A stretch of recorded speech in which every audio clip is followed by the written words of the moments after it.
After the Battle of Shiloh, wounded soldiers started noticing something weird.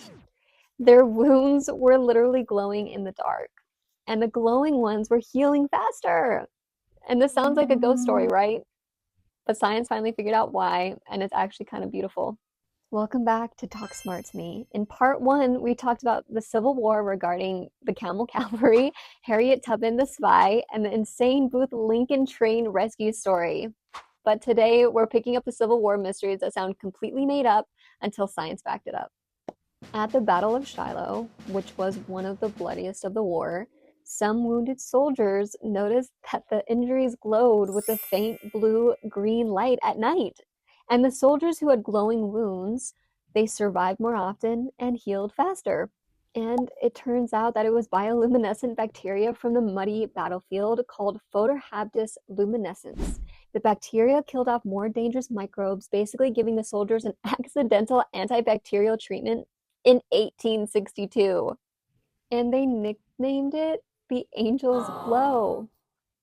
I'm just imagining getting a battlefield infection and the universe just gives you a bonus bioluminescence just to save you. Like, how beautiful is that?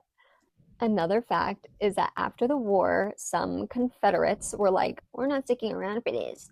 So they literally moved to Brazil and they built a town called Americana where they could keep practicing slavery because at that time it was still legal there. And yes, they still have Confederate flag parades in Brazil to this day. That's not a heritage, that's just delusion with a passport. Let's also talk about Jack Hinson, who was a Confederate sniper who picked off Union, the North, officers from over a mile away with a custom made rifle. He became a literal one man assassination squad, and he created the sniper position, and that changed how warfare was fought forever. Lastly, let's talk about Robert E. Lee's house, who was a Confederate general of the South. The Union, again the North, turned his house into Arlington National Cemetery and started burying Union soldiers right in his front yard. That's like if someone broke up with you and then threw a wedding in your living room every weekend for eternity. That's like the peak history level of petty.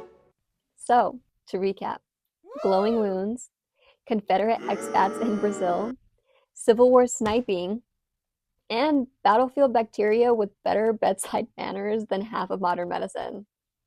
History is weirder than fiction. Follow for more because Talk to Me is just getting started. And remember, knowing things is hot.